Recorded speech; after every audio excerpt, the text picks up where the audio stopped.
Welcome to వి3 news. లక్ష్యం సమాజహితం. ముందుగా వార్తల్లోని ముఖ్యాంశాలు. బెంగళూరు పట్టణంలో పట్టపగలే భారీ చోరీ. ఏటీఎం వాహనంలో 7 కోట్ల రూపాయలను చోరీ చేసిన కేటుగాళ్లు.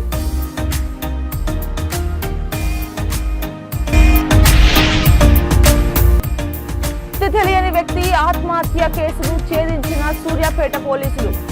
భార్య హత్యకు ప్రతీకారంగా హతమార్చిన బంధువులు. ఎస్పీ నరసింహ. కూల్చివేతలతో రామగుండం శిథిలాలను తలపిస్తోంది. కూల్చివేసిన ఆలయాలను పునర్నిర్మించాలి. మాజీ ఎమ్మెల్యే కోరుఖంటి.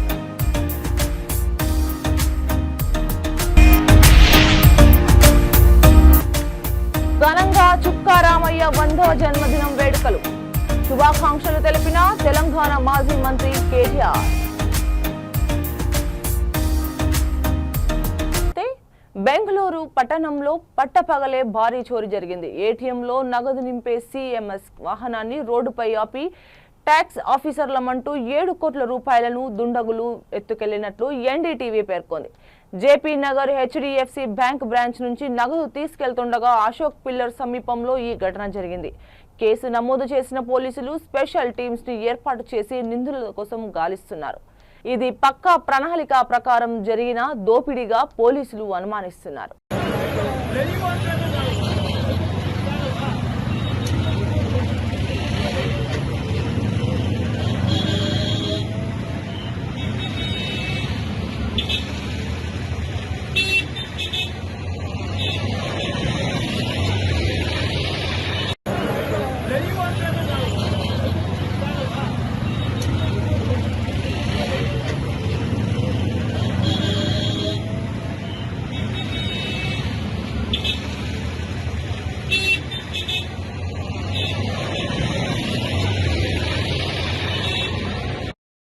అన్నదాత సుఖీభవ పీఎం కిసాన్ 2వ విడత కార్యక్రమంలో భాగంగా వనజాకృష్ణ కళ్యాణ మండపం నందు రైతుల సమావేశంలో గూడూరు శాసనసభ్యులు డాక్టర్ పాషిం సునీల్ కుమార్ పాల్గొన్నారు. అన్నదాత సుఖీభవ ద్వారా 22,217 కుటుంబాలకు 14,80,19,000 రూపాయలు అందించామని అన్నారు. కూటమి ప్రభుత్వం చెప్పిన విధంగా సూపర్ 6 పథకాల్లో ఒకటి అమలు చేస్తోందని అన్నారు. అన్నదాత సుఖీభవ పథకం కింద రైతులకు 20,000 అందిస్తామని మొదటి విడతలో భాగంగా 7,000 రూపాయలు ప్రతి రైతు ఖాతాలో జమ చేశామని తెలిపారు. గత ప్రభుత్వం లాగా మాది మాటల ప్రభుత్వం కాదు అని, చేతల ప్రభుత్వం అని ఎమ్మెల్యే సునీల్ కుమార్ పేర్కొన్నారు.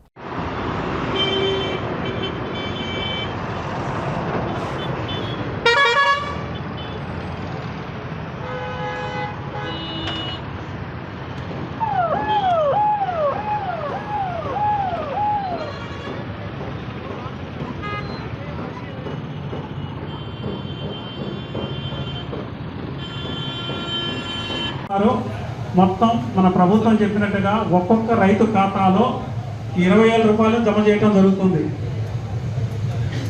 కొంతమంది ఇంకా మాకు ఉన్నారు. దాని కొన్ని విషయాలు నేను చెప్తాను, ఎందుకు పడట్లేదు అనేది. వాళ్ళ పన్ను ఎవరైనా చెల్లించుకుంటే వాళ్ళకి ఈ పథకం వర్తించదు. ఇన్కమ్ ట్యాక్స్ పెయిడ్ పర్సన్స్కి వర్తించదు. వాళ్ళకి ఈ పథకం వర్తించదు. అన్నదాత సుఖీభవ పడదు. ప్రజాప్రతినిధులకు ఇది వర్తించదు.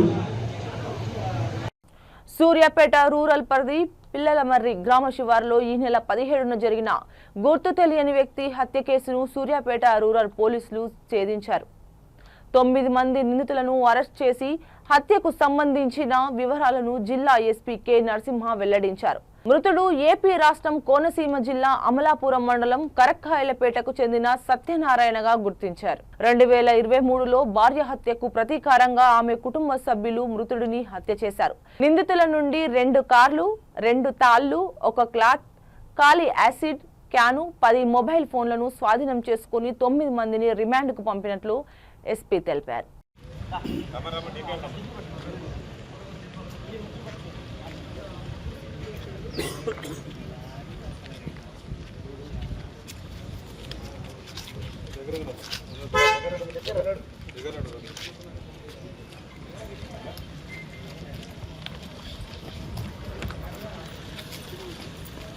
మీడియా మిత్రులందరికీ నమస్కారం. మనకు ఈ నెల 15వ తారీఖు నాడు సూర్యాపేట రూరల్ పోలీస్ స్టేషన్ పరిధిలో పిల్లలమర్రి స్టేజ్ దగ్గర, పిల్లలమర్రి మన ఖమ్మం బైపాస్లో పిల్లలమర్రికి పోయే దగ్గరలో హైవే రోడ్ సైడు ఒక అనుమానాస్పద స్థితిలో ఉన్నటువంటి డెడ్ బాడీ ఒక సంచిలో గట్టి అక్కడ పక్కనే ఉన్న చిన్న కాలువలో పడవేసినారు అనేటువంటి ఇన్ఫర్మేషన్ రావడంతో ఇమీడియట్లీ సూర్యాపేట రూరల్ ఎస్ఐ గారు, సిఐ గారు, డిఎస్పి గారు and clues team, dog squad and నేను కూడా అక్కడికి విజిట్ చేయడం జరిగింది. అక్కడికి పోయి చూస్తే సుమారు 45 నుంచి 50 సంవత్సరాలు ఉన్నటువంటి వయసు ఉన్నటువంటి ఒక వ్యక్తిని ఎక్కడనో చంపి తీసుకొచ్చి మన ఏరియాలో పడవేసి, నేరస్థలంలో పడవేసి, ఆయన మీద ఆనవాళ్ళు దొరకకుండా యాసిడ్ తోటి డబ్బాలో తెచ్చుకున్న యాసిడ్ పోసి ఆ డబ్బాని పక్కనే వదిలేసి వెళ్ళినట్టు మనకు ప్రాథమికమైనటువంటి సమాచారం. ఆ తర్వాత ఇమ్మీడియట్లీ మన టీమ్స్ ఇన్వెస్టిగేషన్ స్టార్ట్ చేసినారు. CI Suryapet rural, clues team వచ్చింది, ఫింగర్ ప్రింట్స్ యూనిట్ వచ్చింది. టెక్నికల్ డేటా కనెక్ట్ చేసుకున్న తర్వాత మనకు వచ్చినటువంటి టెక్నికల్ డేటాను పట్టుకుని చూస్తే ఇతను మనకు మృతుడు ఎవరైతే ఉన్నారో సత్యనారాయణ ఆలియాస్ సత్యబాబు అని, ఇతను కరక్కాయపేట, అమలాపురం, కోనసీమ, ఆంధ్ర కోనసీమ జిల్లాకు చెందినటువంటి వ్యక్తిగా మనకు గుర్తించడం. ఇమ్మీడియట్లీ ఆయన ఫాస్ట్ హిస్టరీ తీసుకుంటే ఇతను గతంలో 2023 జూలై నెలలో బోయిన్పల్లి, హైదరాబాద్ సిటీలో ఉన్నటువంటి బోయిన్పల్లి పోలీస్ స్టేషన్ పరిధిలో తన ఇంట్లో సొంత భార్యని, అదేవిధంగా వాళ్ళ మర్దల్ని, భార్య వాళ్ళ తమ్ముని భార్యను కూడా కత్తితోటి అటాక్ చేయడం జరిగింది. అందులో సొంత భార్య చనిపోగా అండ్ వాళ్ళ యొక్క బావమార్ది భార్య తీవ్రంగా గాయపడ్డది. దీని మీద బోయిన్పల్లి పోలీస్ స్టేషన్లో 302, 307 మిగతా సెక్షన్ల కింద కేసు నమోదైంది. ఈ కేసు నమోదైన తర్వాత నుంచి అప్పటి నుంచి మనకు ఈ మృతుడు ఈ నెల 6వ తారీఖున జైలు నుంచి విడుదలయ్యేంత వరకు కూడా అతను విచారణ ఖైదీగా ఉండడం జరిగింది. దీనికి సంబంధించి ఇతను బయటకు వచ్చేదాన్ని తేదీలతో సహా గుర్తుపెట్టుకున్నటువంటి బంధువులు, సొంత బావమార్ది కిరణ్ అని ఎవరైతే ఇందులో మెయిన్ అక్యూజ్డ్ ఉన్నాడో అతను, అదేవిధంగా వాళ్ళకి ఫ్యామిలీ మెంబర్కి సంబంధించినటువంటి బంధువులు, అంటే ఈ యొక్క మృతుని యొక్క వదిన వాళ్ళ భర్త అండ్ కొడుకు అండ్ వాళ్ళ బిడ్డ అందరూ కలిసి ఇతన్ని ఎట్లనైనా ఎలిమినేట్ చేయాలనేటువంటి ఉమ్మడి పన్నాగం పన్నడం జరిగింది. మృతుడు 6వ తారీఖు నాడు జైలు నుంచి విడుదలైన తర్వాత ఇక్కడ ఉంటే నాకు ప్రాణహాని ఉందని చెప్పి ఇతను తన స్వగ్రామం కరక్కాయపేట, అమలాపురం ప్రాంతంలో కరక్కాయపేటకు వెళ్ళడం జరిగింది. అక్కడ A1 ఇంట్లో విశ్వనాథం అనేటువంటి ఒక వ్యక్తి అద్దెకుంటాడు. ఆ అద్దెకున్నటువంటి వ్యక్తి తోటి ఇతను మృతుడు కూల్చివేతలతో ఊరు శిథిలాలను తలపిస్తోందని రామగుండం మాజీ ఎమ్మెల్యే కోరకంటి చందర్ ఆగ్రహం వ్యక్తం చేశారు. పెద్దపల్లి జిల్లా గోదావరికని ప్రెస్ క్లబ్ లో ఆయన మీడియాతో మాట్లాడుతూ నియోజకవర్గంలోని 46 గ్రామ దేవతల గుళ్లను కూల్చిన వారికి పాలకులు, పోలీసులు ఎందుకు గుర్తించలేదని ఆయన ప్రశ్నించారు. స్థానిక ఎమ్మెల్యే పట్టణ సుందరీకరణ పేరుతో చిరు వ్యాపారులను రోడ్డున పడేస్తున్నారని, వ్యాపారాలు లేక ఆర్థికంగా చితికిపోయారని ఆయన అసహనం వ్యక్తం చేశారు. సింగరేణి సంస్థ తలపెట్టిన వ్యాపార సముదాయాల్లో చిరు వ్యాపారులకు స్థానం కల్పించాలని ఆయన డిమాండ్ చేశారు. ఈ నెల 25 వరకు కూల్చివేసిన ఆలయాలను పునర్నిర్మించాలని, లేని పక్షంలో ఎమ్మెల్యే క్యాంపు కార్యాలయం ముట్టడి చేస్తామని చందర్ హెచ్చరించారు.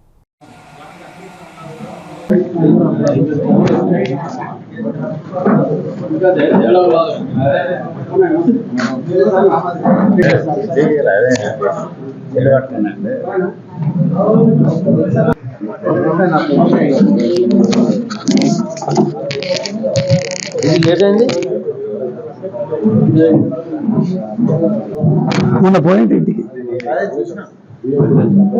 కొలిసేసి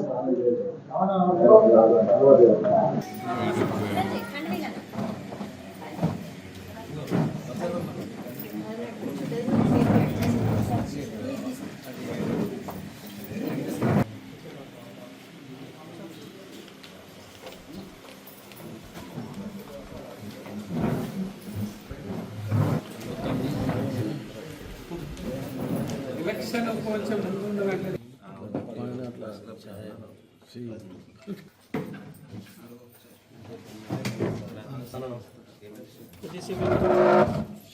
రాష్ట్రంలో రేవంత్ రెడ్డి బుల్డోజర్ పాలన ఏ విధంగా అయితే నడిపిస్తున్నాడో రామగుండంలో కూడా రాజ్ ఠాకూర్ మక్కన్ సింగ్ కూడా బుల్డోజర్ పాలన నడిపిస్తూ ఉన్నాడు. ఈ బుల్డోజర్ పాలనలో ఈ మధ్యకాలంలో 46 మైసమ్మ గుళ్ళు కూడా కూలగొట్టినారు. మరి ఎవరు కూలగొట్టినరో స్పష్టమైనటువంటి ప్రకటన ఇప్పటి వరకు అధికారులు కానీ పాలకులు కానీ ఎవరు కూడా చేయలేకపోయింది. దీని మీద స్పష్టమైనటువంటి ప్రకటన చేయాలి. కూలగొట్టినారు, ఎవరైతే కూలగొట్టినారో వాళ్లకు చట్టపరంగా శిక్ష వేయాలి. ఇది వేయకపోతే రాబోయే కాలంలో మళ్ళీ ఇటువంటియే పునరావృతం కావడానికి అవకాశం ఉన్నది. కాబట్టి ఇది 25వ తారీఖు లోపు ఇది స్పష్టమైనటువంటి విధంగా వాళ్ళ మీద శిక్ష పడాలి. లేకపోతే 25వ తారీఖు నాడు చెలో ఎమ్మెల్యే క్యాంపు కార్యాలయం ముట్టడికి బీఆర్ఎస్ పార్టీ కార్యాచరణ తీసుకున్నది. అదేవిధంగా సింగరేణి యాజమాన్యం ఈ ప్రాంతంలో చాలా ఏళ్లుగా చిరు వ్యాపారస్తులు బతుకుతుంటే వాళ్ళందరినీ కూడా కూల్చేసి ఇలా మళ్ళీ కట్టి మళ్ళీ కిరాయిలకు ఇచ్చుడా ఏదో కార్యక్రమానికి ఎమ్మెల్యే గారి నేతృత్వంలో ప్రారంభమవుతుందని చెప్తా ఉన్నారు. మేము ఎమ్మెల్యే గారిని డిమాండ్ చేస్తూ ఉన్నాం. ఇది ఆ చిరు వ్యాపారస్తులకు ఏదైతే బస్టాండ్ దగ్గర ఇచ్చినారో అదేవిధంగా ఇక్కడ చౌరస్తాలో కూలిపోయినటువంటి వాళ్ళకు అందరికి కూడా కట్టుకోవడానికి అవకాశం మీరు ఇవ్వలే. సింగరేణి కడుతున్నది కాబట్టి మరి దానికి ఖర్చు అయ్యేటువంటిది మీరు డబ్బులు తీసుకోవాల్సినటువంటి అవసరం కూడా లేదు. ఇది సింగరేణి కష్టం, కార్మికుల కష్టం. కాబట్టి ఆ యొక్క చిరు వ్యాపారస్తులకు ఉచితంగానే ఇవ్వాలని డిమాండ్ చేస్తూ 25వ తారీఖు నాడు ఈ యొక్క సమస్యల మీద పరిష్కారం అయ్యేటువంటి దిశగా ఎమ్మెల్యే క్యాంపు కార్యాలయానికి చలో ఎమ్మెల్యే క్యాంపు కార్యాలయం కార్యక్రమాన్ని తీసుకుంటా ఉన్నాం. ఇంతలోపు ఈ యొక్క సమస్యను పరిష్కారం చేయాలని కూడా ఈ సందర్భంగా మేము డిమాండ్ చేస్తాం. ప్రముఖ విద్యావేత్త ఐఐటి కోచింగ్ వ్యవస్థను మార్గదర్శి చుక్కా రామయ్య జన్మదినాన్ని పురస్కరించుకుని తెలంగాణ మాజీ మంత్రి కేటీఆర్ శుభాకాంక్షలు తెలిపారు. 100వ జన్మదినం జరుపుకుంటున్న చుక్కా రామయ్యకు విద్యానగర్లోని ఆయన నివాసానికి కేటీఆర్ వెళ్లి జన్మదిన శుభాకాంక్షలు తెలియజేశారు. ఈ సందర్భంగా కేటీఆర్ మాట్లాడుతూ దేశవ్యాప్తంగా వేలాది మంది విద్యార్థుల భవిష్యత్తును తీర్చిదిద్దిన వ్యక్తి రామయ్య అని కొనియాడారు. ఐఐటి అనగానే గుర్తుకొచ్చే తొలి పేరు, విద్య అంటే గుర్తుకొచ్చే మార్గదర్శి, సేవ అంటే గుర్తుకొచ్చే స్ఫూర్తి అంతా చుక్క రామయ్యదే అని ఆయన పేర్కొన్నారు. విద్యారంగానికి ఆయన చేసిన సేవలు అపారమైనవి. ఉన్నతమైన విద్యను గ్రామ విద్యార్థులకు చేరవేసిన గొప్ప కృషికి ఆయన నిలువెత్తు సాక్ష్యమని కేటీఆర్ ప్రశంసించారు.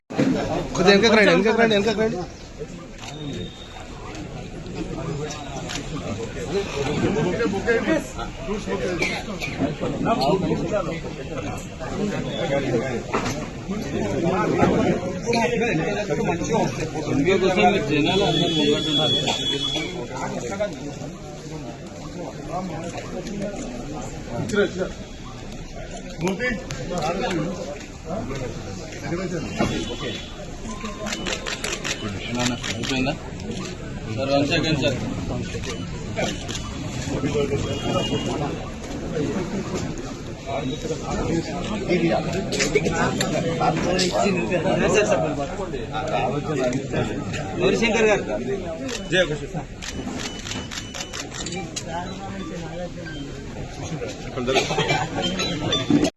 వెంకటేశ్వర ఇలా కొద్దినకి పెద్దలు మాన్యులు ఆనాడు తెలంగాణ ఉద్యమం అయితేనేమి లేదా ఇవాళ తెలుగు రాష్ట్రాల నుండి వేలాది లక్షలాది మంది పిల్లలు ఐఐటిలో చదివి అమెరికా లాంటి, యూరోప్ లాంటి, లండన్ లాంటి, ఇంగ్లాండ్ లాంటి దేశాల్లో స్థిరపడ్డారు అంటే వారికి విద్యాబుద్ధులు చెప్పి ప్రపంచంతో పోటీ పడే సత్తాను సంతరించుకునే విధంగా వారికి తర్ఫీదునిచ్చిన మహానుభావులు పెద్దలు గౌరవనీయులు శ్రీ చుక్కా రామయ్య గారు. ఒక అధ్యాపకుడిగానే కాదు, ఐఐటీల్లో మరి తెలుగు రాష్ట్రాలకు సంబంధించినంత వరకు, అదేవిధంగా ఇతర రాష్ట్రాలకు సంబంధించినంత వరకు కూడా ఒక దిక్సూచిగానే కాదు, శాసన మండలి సభ్యుడిగా కూడా ఒక అద్భుతమైన పాత్ర పోషించిన చుక్కారామయ్య గారు వాళ్ళ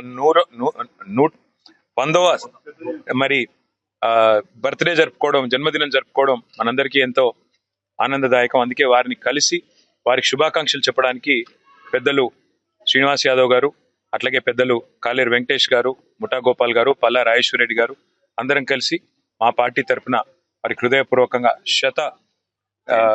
జయంతి కాదు శత జన్మదినం సందర్భంగా వారికి హృదయపూర్వకంగా వారికి మా అందరి తరఫున కూడా శుభాకాంక్షలు తెలియజేస్తూ, జనరల్ గా ఎవరికైనా నిండు నూరేళ్లు ఆరోగ్యంగా ఉండాలని ఆశీర్వదిస్తాం, ఆరోగ్యంగా ఉండాలని కోరుకుంటాం.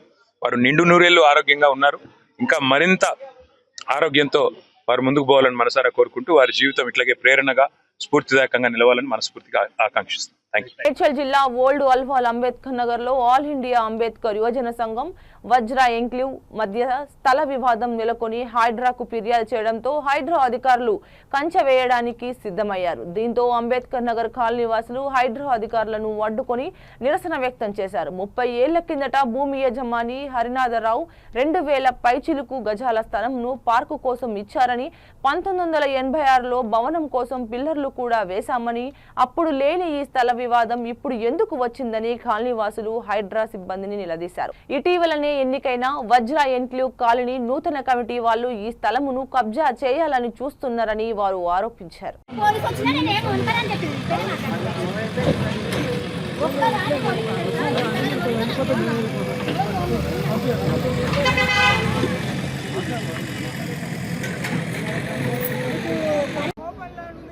పార్క్ ల్యాండ్ అనేసి వాళ్ళు కొట్లాడుతూ ఉన్నారు. మనమేమంటున్నాము, పార్క్ అయితే అందరికీ ఉపయోగపడుతుంది వాస్తవమే, కానీ అందులో కొందరు పిల్లలు ఒక భవనం కడితే మీకు మాకు ఉపయోగపడుతున్న ఆలోచనతో మేము చెప్పడం జరుగుతుంది. ఏరియా మినిస్టరు ప్రభాకర్ గౌడ్ గారికి, పొన్నం ప్రభాకర్ గౌడ్ గారికి, ఇంకా తదితర ఎమ్మెల్యేలకు, మినిస్టర్లకు గవర్నమెంట్ జాగా అది ఎవరొచ్చిందో మన ఇంట్లో పెళ్లి చేయాలి, మన ఇంట్లో పెళ్లి చేయాలి, మన ఇంట్లో పెళ్లి చేద్దాం, మీ ఇంట్లో పెళ్లి చేయాలి. ఏదో గవర్నమెంట్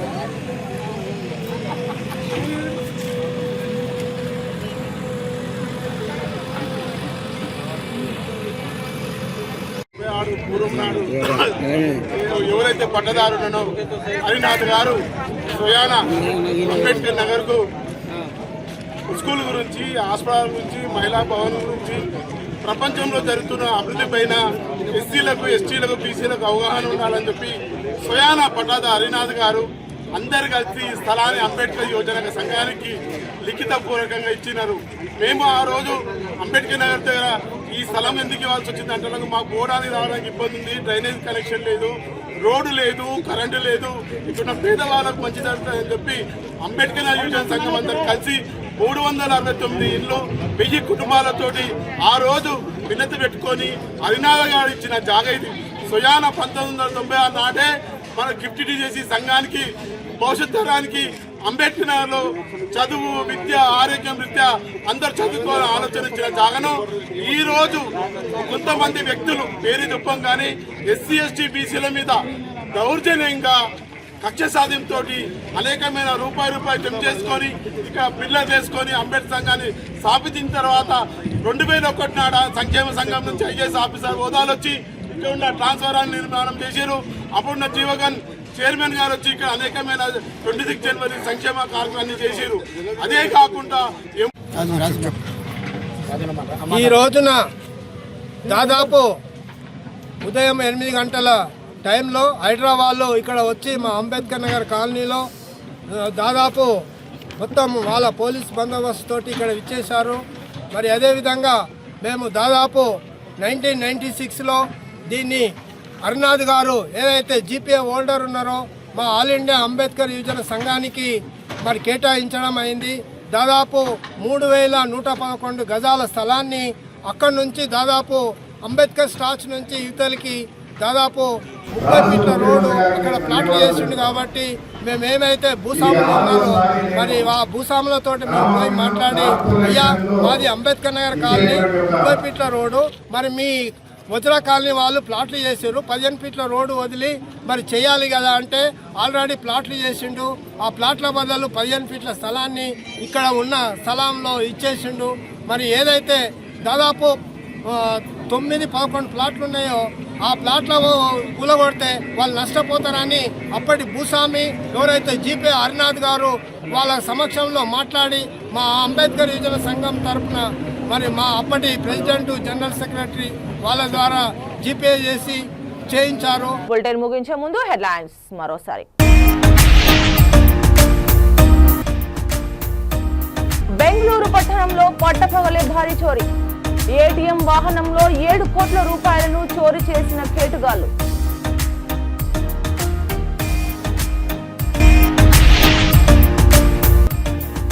తెలియని వ్యక్తి ఆత్మహత్య కేసును ఛేదించిన సూర్యాపేట పోలీసులు.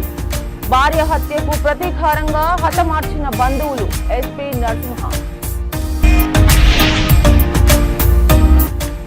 కూల్చివేతలతో రామగుండం శిథిలాలను తలపిస్తోంది. కూల్చివేసిన ఆలయాలను పునర్నిర్మించాలి. మాజీ ఎమ్మెల్యే కోరుకంటి.